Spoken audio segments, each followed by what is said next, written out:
Hello friends, কেমন আছো তোমরা সবাই? আশা করি সবাই অনেক ভালো আছো। তোমাদের সকলকে তোমাদের ইউটিউব চ্যানেল বাংলা ম্যাথস 2.0-তে স্বাগত জানাই। তো ফ্রেন্ডস, আজকে তোমাদের ক্লাস 8-এর কোষে দেখি 4.1-এর যে বীজগণিতিক সংখ্যামালার গুণগুলো আছে সেই গুণের চ্যাপ্টারটা আজকে শুরু করব। আর এই চ্যাপ্টারের অঙ্কগুলো যেগুলো আছে মানে একপদী সংখ্যামালা, দ্বিপদী সংখ্যামালা, বহুপদী সংখ্যামালার যে গুণ কী করে গুণগুলো করতে হয় সেগুলো তোমাদের শেখাবো। আর আজকের এই অঙ্কগুলো তোমাদের সারা জীবন কাজে লাগবে। তো অবশ্যই ভিডিওটি স্কিপ না করে শেষ পর্যন্ত দেখতে থাকো, আশা করি খুব সুন্দরভাবে বুঝতে পারবে। ঠিক আছে, তো চলো শুরু করা যাক। বহুপদী সংখ্যামালার গুণ বলতে কি বোঝায়? মনে করো তোমাকে একটা সংখ্যা লিখছি, প্রথমে এক্স লিখলাম, এখানে আরেকটা সংখ্যা লিখলাম, তারপরে 9 লিখলাম, মনে করো এখানে এক্স প্লাস ওয়াই লিখলাম, এখানে X plus Y plus Z লিখলাম। ঠিক আছে, দেখো এখানে বিভিন্ন রকমের সংখ্যামালা আমি লিখেছি, চলরাশি লিখেছি। চলরাশি বলতে কি বোঝায়? যে সংখ্যামালার মধ্যে x Y Z A B C D থাকবে সেগুলোকে চলরাশি বলে। আচ্ছা, তাহলে দেখো এখানে এক্স লিখেছি, তার মানে এটাকে বলা হয় একপদী সংখ্যামালা। ঠিক আছে, তাহলে এর পদ কটা আছে? একটা। এরও দেখো পদ একটাই আছে, কেমন? 2x, মানে একটা পদ আছে, তাহলে এটাকে বলে একপদী সংখ্যামালা। এটা দেখো 9 মানে যদি চলরাশি ছাড়া কোনো সংখ্যা দেওয়া থাকে তখন সেটাকে বলা হয় ধ্রুবক সংখ্যা। তাহলে এখানে আছে 9 হচ্ছে ধ্রুবক সংখ্যা। তাহলে মনে করো এক্স প্লাস 7 আছে, তাহলে এই এক্স প্লাস 7-এর মধ্যে এক্সটাকে বলা হয় চলরাশি, 7টাকে বলা হয় ধ্রুবক সংখ্যা। বোঝা গেল? তাহলে 9টা আছে একটা, তাই এটাকে বলে একপদী সংখ্যামালা। সেটা কি? এটা ধ্রুবক সংখ্যা আছে। দেখো এটা এক্স প্লাস ওয়াই আছে, দুটো রাশি আছে, তাই এটাকে বলে দ্বিপদী সংখ্যামালা। আর এটাকে দেখো তিনটে পদ আছে, একটা দুটো তিনটে পদ আছে, তাই এটাকে বলা হয় ত্রিপদী সংখ্যামালা। আচ্ছা, তাহলে একটা পদ বা একটা পদের বেশি কোনো সংখ্যা যদি থাকে তাহলে সেটাকেই বলা হয় বহুপদী সংখ্যামালা। তো তোমাদের এই যে বহুপদী সংখ্যামালাগুলো, এই বহুপদী সংখ্যামালাগুলোর একে অপরের সাথে গুণ কী করে করতে হয় সেটাই তোমাদের আজকে শেখাচ্ছি। ঠিক আছে, তো চলো 43 নম্বর পৃষ্ঠায় যে ছকগুলো আছে, যেমন মনে করো এটা একটা আয়তক্ষেত্র। আয়তক্ষেত্র জানি কী কী থাকে? একটা দৈর্ঘ্য থাকে, একটা প্রস্থ থাকে। তাহলে এখানে দৈর্ঘ্য দেওয়া আছে 12x + 8 আর প্রস্থ দেওয়া আছে 5y। ক্ষেত্রফল বার করতে হবে। তাহলে ক্ষেত্রফল কী করে বার করতে হয়? ক্ষেত্রফল মানে হচ্ছে দৈর্ঘ্য গুণ প্রস্থ। তাহলে দৈর্ঘ্য দেওয়া আছে 12x + 8 গুণ প্রস্থ দেওয়া আছে 5y। তাহলে দৈর্ঘ্যের সাথে প্রস্থ গুণ করব। এই গুণগুলো কী করে করতে হয় সেটাই তোমাদের শেখাবো। তো চলো এগুলো মুছে দিয়ে ক্লিয়ারভাবে অঙ্কগুলো করি। তো দেখো ফ্রেন্ডস, আমি পরপর অঙ্কগুলো টুকে রেখেছি, 3টে অঙ্ক। প্রথমের ছবিটা কি আছে? দেখো একটা আয়তক্ষেত্রাকার ছবি, যার দৈর্ঘ্য দেওয়া আছে কত? 12x + 8, প্রস্থ দেওয়া আছে 5y। তার মানে দেখতে পাচ্ছি দৈর্ঘ্যটা দেওয়া আছে দ্বিপদী সংখ্যামালা, দুটো পদ আছে, আর প্রস্থ দেওয়া আছে একটা পদ, মানে একপদী সংখ্যামালা। তার মানে প্রথমে আমরা কি শিখব? একপদী সংখ্যামালা দিয়ে আমার দ্বিপদী মানে বহুপদী সংখ্যামালার গুণ। ঠিক আছে, দেখো খুব সোজা, সিস্টেমটা কি ভালো মতো বুঝে নাও। কী করবো? তাহলে এটা একটা সংখ্যা, যেটা কত? 5y। যখনই আমরা এই রকম চলরাশি দিয়ে গুণ করব তখন কি হয়? যেগুলো চলরাশি আছে সেই চলরাশির সাথে চলরাশি গুণ হবে, আর ধ্রুবক সংখ্যাগুলির সাথে ধ্রুবক সংখ্যাগুলি গুণ হবে। কীরকম? দেখো এখানে এক্স আছে, এখানে ওয়াই আছে, তার মানে এক্স আর ওয়াই গুণ করলে পাশাপাশি বসে পড়বে এক্স ওয়াই, আর 12-র সাথে 5 গুণ করলে যেটা গুণ হবে সেটা বসে পড়বে। তাহলে গুণ করো। গুণটা কী করে করতে হয়? 5y দিয়ে দেখো আমি পুরোটাকে গুণ করছি, অতএব প্রথমে 5y দিয়ে একে গুণ করব, তারপরে 5y দিয়ে একে গুণ করব। বোঝা গেল? তাহলে প্রথমে গুণ করো 5 × 60, আর এক্স ওয়াই গুণ করলে এক্স ওয়াই, যেহেতু এক্স ওয়াই পরপর আসে প্রথমে এক্সটাকে দেবো তারপরে ওয়াইটাকে দেবো, ওয়াই এক্স লিখলেও কোনো ভুল নেই। ঠিক আছে, আচ্ছা এবার প্লাস দেবো, যেহেতু এখানে প্লাস আছে। তাহলে এবার 5-এর সাথে 8 গুণ করব, যেহেতু এখানে কোনো কিছু চলরাশি নেই তার মানে শুধু ওয়াই বসে পড়বে, আর 5-8 40y। এটা হয়ে যাবে তোমার উত্তর। যেহেতু এক্স ওয়াই আর ওয়াইয়ের সাথে যোগ করা যায় না, যোগ কি করে করা যায়? যদি এক্সের সাথে এক্সই থাকে তবে তাদের মধ্যে যোগ হয়। এক্স ওয়াই আছে, এখানে শুধু ওয়াই আছে, তার মানে এদের মধ্যে যোগ বিয়োগ হবে না। ঠিক আছে, যদি সেম চলরাশি, যদি একই চলরাশি থাকে তবে তাদের মধ্যে যোগ বিয়োগ সম্ভব। কেমন? এইবার পরেরটা করি। দেখো পরের ছবিটায় এটাও আয়তক্ষেত্রাকার ছবি, যার দৈর্ঘ্য দেওয়া আছে এটা একটু বড়, এটা একটু ছোট। কেমন? তাহলে একইভাবে দৈর্ঘ্য গুণ প্রস্থ করব। 7 - 3x² গুণ 2 - x। অনেকে এই ধ্রুবক মানে এই চলরাশিটা দিয়ে এদেরকে গুণ করে। তুমি যদি প্রথমে 7 দিয়ে গুণ করো, তারপরে একে দিয়ে গুণ করো, তাও হবে। যদি মনে করো এইটা দিয়ে গুণ করবো, তার মানে প্রথমে 2 দিয়ে এদেরকে গুণ করব, তারপরে এক্স দিয়ে এদেরকে গুণ করব, যেভাবে করবে সেভাবেই হবে। ঠিক আছে, তাহলে আমরা কি করব?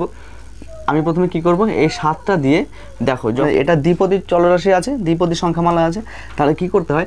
যখন একটা পদ দিয়ে গুণ করব তখন আরেকটা পদকে ঢেকে রাখবো, মানে ওটাকে ধরবো না। তাহলে মনে করো এখানে 7 আছে, শুধু -3x² নেই।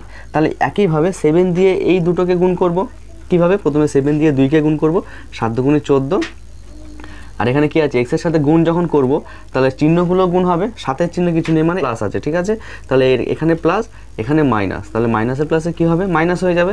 তাই -7x, কারণ এক্সের ধ্রুবক সংখ্যা কত, 1 আছে, তাই না? তাই ধ্রুবকের সাথে ধ্রুবক গুণ হবে আর চলরাশিটা বসে পড়বে। তাই এটা হয়ে গেল 7x। দেখো তাহলে 7 দিয়ে গুণ করাটা হয়ে গেল, ঠিক আছে। এবার গুণ করব -3x² দিয়ে। যখন -3x² দিয়ে গুণ করব তখন 7টাকে ধরবো না, 7টাকে মনে করবো যে নেই, ঠিক আছে। তাহলে গুণ করো। তাহলে প্রথমে চিহ্নগুলো গুণ করতে হবে, মাইনাস আর 2 এর চিহ্ন কিছু নেই মানে প্লাস, তাহলে মাইনাসের প্লাসে মাইনাস হবে। 3 দিয়ে 2কে গুণ করলে 3 দুগুণে 6 আর x² বসে পড়বে। একইভাবে এবার এটা দিয়ে এটাকে গুণ, প্রথমে এটাকে গুণ করলাম, তারপর এবার এটাকে গুণ করব। কিভাবে? মাইনাসে মাইনাসে প্লাস হয়ে যাবে, 3 আর 1 গুণ করলে 3, x² আর x গুণ করলে কিউব হয়ে যাবে। কীরকম? এখানে x এর ঘাত, মাথায় যেটা থাকে সেটাকে ঘাত বলে। তাহলে x² সাথে x গুণ করব। দেখো যখনই গুণ করব না তখন ঘাতগুলো যোগ হয়ে যায়, তাহলে এটা xই হবে, যেহেতু x এর গুণ করছি। এখানে দুটো x আছে, এখানে একটা x আছে, তার মানে টোটাল কটা x হবে, 3টে x। কী করে আসে? এই যে ঘাতগুলো আছে, গুণের সময় ঘাতগুলো যোগ হয়ে যায়, তাই সেটাই করলাম। তাহলে দেখো এবার কি দেখতে হবে যে এখানে সেম চলরাশি কোনো সংখ্যা আছে নাকি। দেখো এখানে x আছে, আর কোথাও x আছে, নেই। x² আছে, x³ আছে, কিন্তু x নেই। তাহলে x এর সাথে শুধুমাত্র xই যোগ বিয়োগ হবে, x² এর সাথে শুধুমাত্র x² যোগ বিয়োগ হবে, কিউবের সাথেও কিউবই যোগ বিয়োগ হবে। তাহলে এটাকে কি করব, ঘাতগুলো বড় থেকে ছোট সাজাবো, তাহলে দেখতে সুন্দর হয়। তাহলে বড় ঘাত কোথায় আছে? দেখো x এর ঘাত আছে 3, তার মানে এটাই হবে সবার প্রথমে। তারপরে লিখব স্কোয়ারটা, তারপরে লিখব x এর মাথায় 1টা, আর সবার শেষে লিখব ধ্রুবক সংখ্যাটা, ঠিক আছে। এইভাবে সাজালে দেখতে সুন্দর লাগে, এটাই হয়ে যাবে তোমার উত্তর। কেমন? এবার দেখো এটা করব। দেখো এটা একটা বর্গক্ষেত্র, তাহলে বর্গক্ষেত্রের ক্ষেত্রফল কি হয়, বাহু গুণ বাহু। তাহলে কি করব, ধ্রুবক সংখ্যার সাথে ধ্রুবক সংখ্যা যোগ গুণ হবে, 13 গুণ করলে 169। আর দেখো বলেছিলাম কি, চলরাশিগুলো গুণ করলে যদি একই চলরাশি থাকে তাহলে ঘাতগুলো যোগ হয়ে যায়। তাহলে এখানেও y, এখানেও y, তাহলে ঘাতগুলো যোগ হয়ে যাবে, তার মানে কত হয়ে যাবে, y⁴। মাথায় 2 থাকলে স্কোয়ার বলে, 3 থাকলে কিউব বলে, আর যদি 3-এর বেশি থাকে তাহলে টু দ্য পাওয়ার অ্যাড করতে হয়। কীরকম? যদি 4 থাকে তাহলে y⁴, 5 থাকলে y⁵, 6 থাকলে y⁴, ঠিক আছে। এইভাবে অঙ্কগুলো করতে হয়। চলো এবার 4এরটা করি। দেখো ফ্রেন্ডস, 4এর অঙ্কটা আবার কি আছে, একটা আয়তক্ষেত্র আছে যার একটা দৈর্ঘ্যটা দেওয়া আছে 6y + 4x, আর একটা দেওয়া আছে বাহু 6y + 9x। তাহলে এবার ক্ষেত্রফল কি, দৈর্ঘ্য গুণ প্রস্থ। একইভাবে 6y + 9x গুণ 6y + 4x। একইভাবে যখন একটা রাশি দিয়ে গুণ করব তখন আরেকটা রাশিকে ধরবো না। তাহলে প্রথমে 6y দিয়ে গুণ করব, তো তাহলে একে গুণ করব, তারপরে একে গুণ করব, তাই তো। তাহলে করো 6 6 36, y আর y গুণ করলে y² হয়ে যাবে। এবার এটা দিয়ে একে গুণ করব, 4 6 প্লাসই আছে, কোনো জায়গায় মাইনাস নেই, তাই প্লাসই বসে পড়বে। 4 6 24 আর গুণ করলে xy হলো। আচ্ছা এবার 9x দিয়ে গুণ করব। 9x দিয়ে প্রথমে 6y কে গুণ করব, কত হয়, 6 নং 54 xy, আর 9 দিয়ে এবার একে গুণ করব, 4 নং 36 x²। বোঝা গেল? এবার দেখো y² তো আর নেই, তাহলে y²টা এরকমই থাকবে, y²। এবার দেখো এখানেও xy আছে, এখানেও xy আছে, তাহলে এখানে একই চলরাশি হয়ে গেল। তাহলে একই চলরাশি থাকলে আমরা যোগ বিয়োগ করতে পারি, তাহলে এটা প্লাস এটা প্লাস, তার মানে প্লাসে প্লাসে প্লাসই হয়। তাহলে xy, এখানে xy, এই দুটো রাশি পরস্পর প্লাস হবে। তাহলে যোগ করো, xy তো যোগ হয় না, মানে ধ্রুবক সংখ্যাগুলি যোগ হয়। এখানে আছে 24, এখানে আছে 54, তাহলে যোগ করো, 4 4 8, 5 আর 2 7, আর xy থাকবে, ঠিক আছে। আর পরে যেটা যা আছে সেটাই পড়ে থাকবে, ঠিক আছে। এটাই হয়ে যাবে উত্তর। বোঝা গেল? এবার দেখো এটা করি।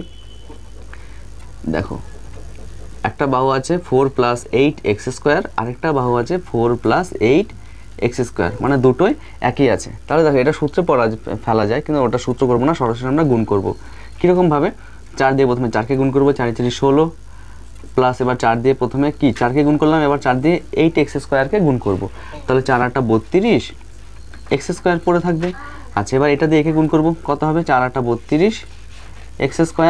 আর এবার এটা দিয়ে একে কত হবে, এটার সাথে 8 8 64 এর x² এর x² কত হয়ে যাবে, x⁴ হয়ে যাবে, কারণ ঘাত যোগ হয়ে যায়, পাওয়ারটা যোগ হয়ে যায়। এবার দেখো যোগ করো, এখানে আছে 16, 16ই থাকবে, এখানেও এক্স স্কোয়ার, এখানেও এক্স স্কোয়ার, তাহলে একই চলরাশি হয়ে গেল, যোগ বিয়োগ করা যাবে। তাহলে প্লাসে প্লাসে প্লাস, 32 কত হয় 64, আর শেষে 64 x⁴। তাহলে সব থেকে বড় কোনটা? 64 x⁴ প্লাস 64 x² প্লাস 16, এটা হয়ে গেল উত্তর। ঠিক আছে, এবার দেখো 6 অঙ্কটা। এখানে ক্ষেত্রফল দেওয়া আছে, ক্ষেত্রফল মানে কোনো বাহু দেওয়া নেই, ভেতরে দেওয়া আছে মানে ক্ষেত্রফলটা দেওয়া আছে, তোমাকে বাহু বার করতে হবে। তাহলে যেহেতু এটা আয়তক্ষেত্র, তাহলে আয়তক্ষেত্রের ক্ষেত্রফল কি হয়? দৈর্ঘ্য গুণ প্রস্থ। তাহলে এইটাকে এমনভাবে সাজাতে হবে যেন দুটো রাশির গুণফল আকারে আমরা বার করতে পারি। তাহলে দুটো রাশির গুণফল আকারে বার করতে পারলে আমরা কি একটা দৈর্ঘ্য পেয়ে যাবো, একটা প্রস্থ পেয়ে যাবো। কেন? আমরা জানি দৈর্ঘ্য গুণ প্রস্থ করলে ক্ষেত্রফল হয়। তাহলে এইটাকে সেরকম ফর্মে নিয়ে আসতে হবে। কীরকম দেখো, কিছু করা যায়? যোগ বিয়োগ তো একে অপরের সাথে হচ্ছে না, এটা এক্স স্কোয়ার, এটা এক্স আছে, তাহলে দুটো থেকে এক্স কমন নেওয়া যায়। কী করে কমন নেব? দেখো দুটো চলরাশি যোগ আকারে আছে, তাহলে যোগ বিয়োগ আকারে থাকলে যদি কোনো চলরাশি একে অপরের মধ্যে থাকে, চলরাশি বা ধ্রুবক সংখ্যা যদি একে অপরের মধ্যে থাকে, তাহলে সেখান থেকে তাকে বাইরে নিয়ে আসা যায়, সেটাকে বলে কমন নেওয়া। তাহলে দেখো এর মধ্যে সব থেকে ছোটো সংখ্যাটা নিতে মানে সর্বনিম্নটা নিতে হয়। এখানে এক্স স্কোয়ার আছে, এখানে এক্স আছে, তাহলে কত কমন নিতে পারবো? এক্স কমন নিতে পারবো, এক্স স্কোয়ার কমন নিতে পারবো না, কিন্তু দুটোর মধ্যে যেটা থাকবে সেটা কমন নিতে হয়। তাহলে এর মধ্যে এক্স চলে আসলে কি হয়? 7x আর প্লাস 3x এর সাথে এক্স চলে আসলে 3 পড়ে থাকে। ঠিক আছে, তাহলে এটা দেখো দৈর্ঘ্য জানি কি সবসময় বড়টাকে দৈর্ঘ্য বলে, তার দৈর্ঘ্য কোনটা লিখবো? 7x + 3, আর প্রস্থ কোনটা হবে? শুধু এক্স। এটা হয়ে যাবে দৈর্ঘ্য আর প্রস্থ। আশা করি বোঝা গেছে। চলো পরের অঙ্কগুলো করি। দেখো শেষের দুটো অঙ্ক কি আছে? এটা একটা আয়তক্ষেত্র, একইভাবে এর ক্ষেত্রফল দেওয়া আছে। তাহলে ক্ষেত্রফল থেকে আমরা দৈর্ঘ্য গুণ প্রস্থে আসবো। তাহলে দৈর্ঘ্য গুণ প্রস্থে আসতে আগে ক্ষেত্রফলটা টুকে নিই। কী আছে? 100 - 16y²। দেখো আগের অঙ্কটা ক্ষেত্রফলের থেকে এক্স কমন যাচ্ছিলো, কিন্তু এখানে দেখো কেউ কারোর সাথে কমন যাচ্ছে না। তাহলে কী করতে পারি? এই 100টাকে আমরা 10 স্কোয়ার লিখতে পারি, কারণ 10 × 10 = 100, আর 16টাকে 4, আর y² y লিখে তার হোল স্কোয়ার লিখতে পারি। কেন এরকমভাবে সাজালাম? কেন দেখে নাও।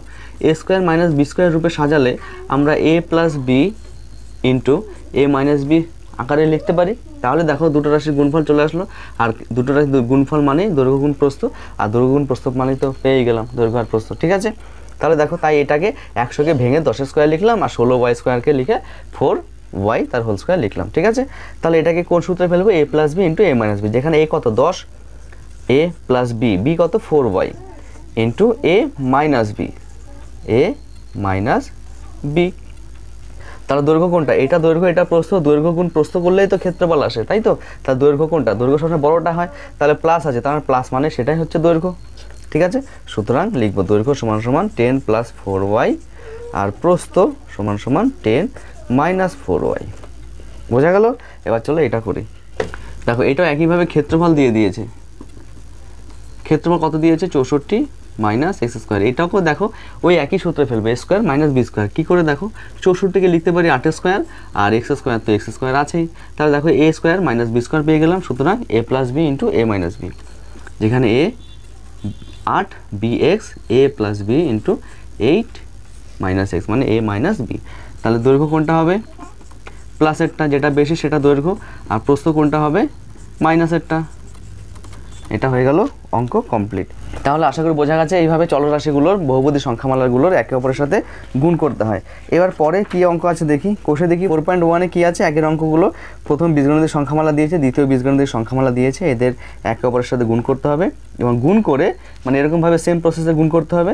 তারপরে গুণফলের মধ্যে যদি এক্স থাকে এক্সের মান দিয়ে দিয়েছে, বা ওয়াই থাকলে ওয়াইয়ের মান দিয়ে দিয়েছে, ওইগুলো মান বসিয়ে অঙ্কগুলো করতে হবে। তো ফ্রেন্ডস, এই অঙ্কগুলো আজকের একটা ক্লাসে থাকুক, পরের যে কোষে দেখি 4.1 সেটা পরের ক্লাসে আমি শুরু করব। কেমন? কারণ ওগুলো শুরু করলে একটা ক্লাসে আমি সব পুরো ছকটা দিতে পারবো না, সময় অনেকটা পেরিয়ে যাবে। তো আজকে এই পর্যন্ত থাক, পরের ক্লাসে আমি পুরো ছকটা দেবো। এইভাবে পরপর দুটো ক্লাস আমি পরপর দিয়ে দেবো। ঠিক আছে, তো আজকে ভিডিও এই পর্যন্তই। ভিডিও যদি ভালো লাগে অবশ্যই চ্যানেলটিকে সাবস্ক্রাইব করে এই চ্যানেলের একটি সদস্য হয়ে যেও, আর তোমাদের বন্ধুদের সাথেও ভিডিওটি শেয়ার করে দিও। আবার দেখা হচ্ছে নতুন একটি ভিডিও নিয়ে। ততক্ষণে ভালো থেকো, টাটা।